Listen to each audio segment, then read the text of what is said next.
easier road to know what you're actually dealing with. Mr. Vicky. Well, when I was diagnosed, or leading up to my diagnosis, some of the things I started noticing was, again with Pompey's, it started to be difficult for me to step up on a street curb about the height of these half steps.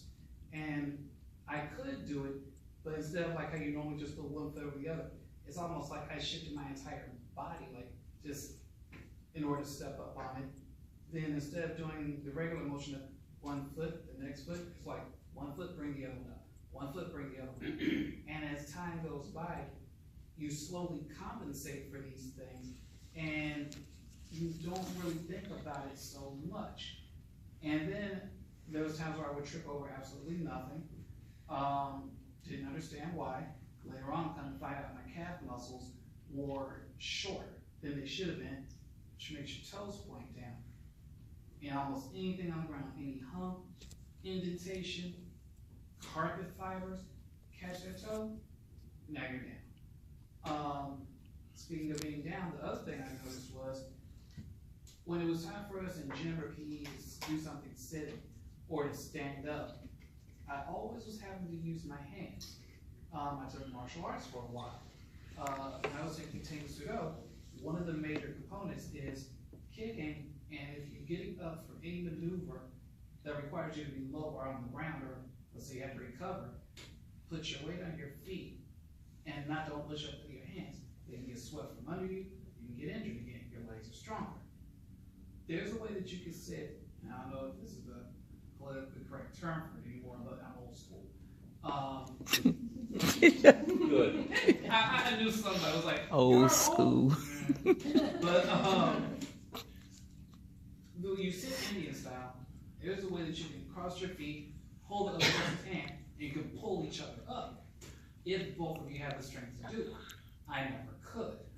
And just slowly things started getting more, there's more compensation. My mom, this beautiful lady over here, holding the phone, she started noticing these things too. So we went to the doctor, went through a battery of tests that I would never wish on anybody. I forgot exactly what it's called, where they hook electrodes Reduction test to see how fast the electricity goes through your arm. That was brutal. It actually affected me enough where I had nightmares for the next week and a half. And typically, I don't even remember my dreams, but I remember those. They did a muscle biopsy, and from what I understand now, it's not, they don't even do it the same way, but they made a decision in my upper left thigh, and it was so funny because it was like, oh, it's outpatient surgery, you'll be back on your feet the same day. I'm like, okay. When I had to use the restroom in the hospital, I woke up, and my leg was straight up on the bed. I'm like, oh, I'll be on my feet the same day. I went to go bend my knee, put my foot on the ground, scream bloody murder, and jump right back up in that bed. And that's when I got my first lessons on when muscles engage, disengage, how you can be using muscles and not realize it, things like that. So it was a rough journey, but not as rough as some other ones I've heard. From the time that we said some of the first doctors, it was like growing pains. At one point they thought it was something with my liver, which, you know, with Pompey's, the liver does give off an enzyme, but they didn't know what it was. They was like, oh, it's just growing pains, you'll grow out of it. More tripping, more difficulty getting upstairs. So eventually they did put a name to it. At first they thought it was going to be polymyositis, and I was told, you can treat that with a steroid. You have to take it for the rest of your life, but you'll be normal. They did the muscle biopsy to be sure, found out that it wasn't, and they put a name to it, acid maltase deficiency. That's the first time I heard of it.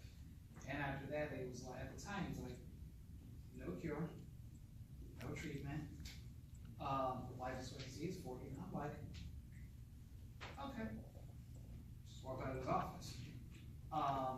In a weird way, I was comforted to actually have a name for it, because now I know I'm not just clumsy. I'm not just, you know, week. I have to watch how much trash I talk so I don't get into a fight. And the funny thing about it is, if there is any upside to this, there's a silver lining in almost everything. Might be harder to find sometimes than others, but having it in school with other people who don't understand, it does make you think faster. It does make you more aware of your surroundings. And it just gives you almost this heightened sense of, I don't want to say urgency, but self-awareness and definitely awareness of your surroundings. If something goes left, and I know that I have this medical thing going on, how do I exit? How do I do this? How do I do that? And then just be, after a while, it becomes instinctive. But as far as diagnosis, that's how I got diagnosed. And here we are. My kids have informed me that the politically correct term for Indian style is now crisscross applesauce. Yeah. I haven't heard that. Long they talked about it. Right. And it's just a single file, we don't do it any style, just single file. Okay. This is part of the reason I don't have kids, because I would get in so much trouble. Like, Indian style, is it Indian style? Like, it's not called that, it's called applesauce. Where do you see applesauce anywhere in this? And across the legs. Right. And this is why I have to watch what I say to prevent fights and confrontations. Got in a fight today, why? About crossing my legs. Three school suspension for crossing my legs. I wonder if you can tell us a little bit about what treatment you're on now, and if there's any treatments you've tried in the past that's more specifically for the condition that you have. Okay. I take, and correct me if I'm wrong, enzyme replacement therapy. I'll make sure I don't get it mixed up with gene replacement therapy. But I take enzyme replacement therapy. I started back in about 2006, I think 2006, 2007. Back when it was myozyme, it was on a clinical trial basis. At that point, originally how I got started with that was, I started waking up either with really, really bad headaches, or waking up gasping for air and choking. And I'm like, something is not right. So I knew that I was diagnosed with muscular dystrophy, but I just didn't know or understand certain things about it. Like, after they told me no cure, no treatment, and I'm like, there's gotta be something somewhere. So I go to mdaorg.org, I start, typing in my symptoms, and they brought this up. Then I found out, oh, they're running a clinical trial at Duke.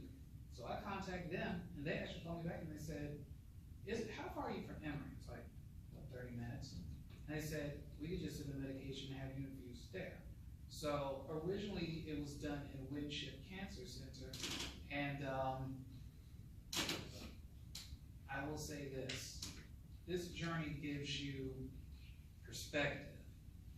I had to go in every 2 weeks, and I had to sit there for about 8 hours because it's if you've ever seen the instructions or directions on how to mix this stuff, everything from keeping the bag in the dark, having to ramp up the dosage over time, at least at the time. And no, it's still that way now, but it's very tedious and methodical.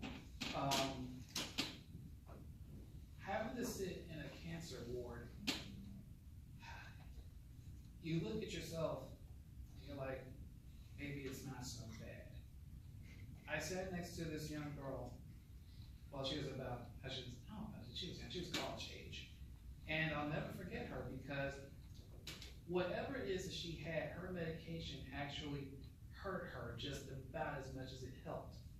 She had a friend with her that about every 30 minutes, when it started to hurt her, they would have to stop the flow, and her friend would help her walk around the center. And I don't know how many of you have ever seen The Matrix, the part where they show the humans being used as batteries. And there's just like these rows and rows and aisles and rows of humans. And that's what it looked like when you walked in there. It's not done. I'm just saying. Because I'm picturing Winship in my head and Cody like, I'm fine. But I'm the positive end of the battery. But I looked and it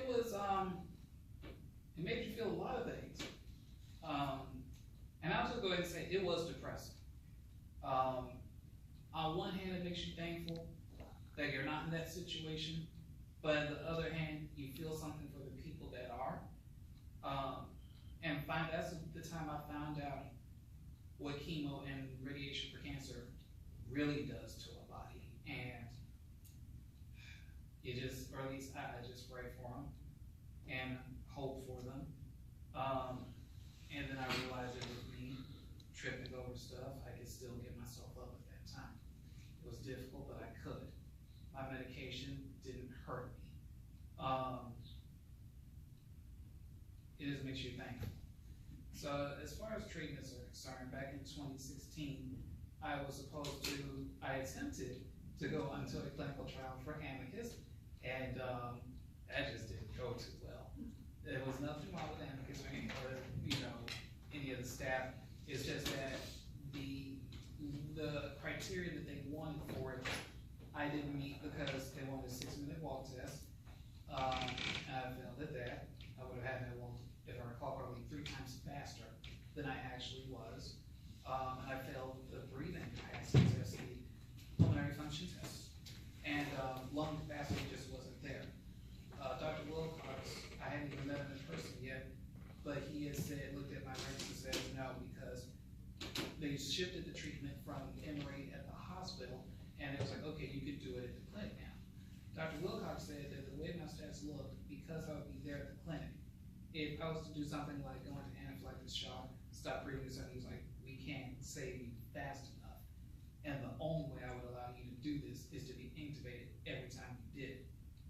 They don't even do that to you when you're conscious. So that was a no. I was like, all right, fine. So I stayed on what is now called, it was Myozyme, but now it's called Lumazyme, made by Genzyme. Say that 5 times fast. But, so when that shift passed, I stayed on the Lumazyme, and eventually I had to have my dosage increased because things was just getting rough. Pompeii is progressive, and like I say, you do start figuring out ways to compensate for different things, but it gets to a point where you notice that you're compensating a lot, and you look at where you were a year ago, 3 years ago, and you start remembering stuff that you used to do, that you can't do now, and it starts to mess with you a little bit. But as far as the treatment side of it goes, Lumazyme has maintained and has proven that it does slow down the process. I have no doubt about that at all. There have been times now where I have been off of it, let's say, for insurance reasons or something crazy. I might have missed a week or 2. I feel it now.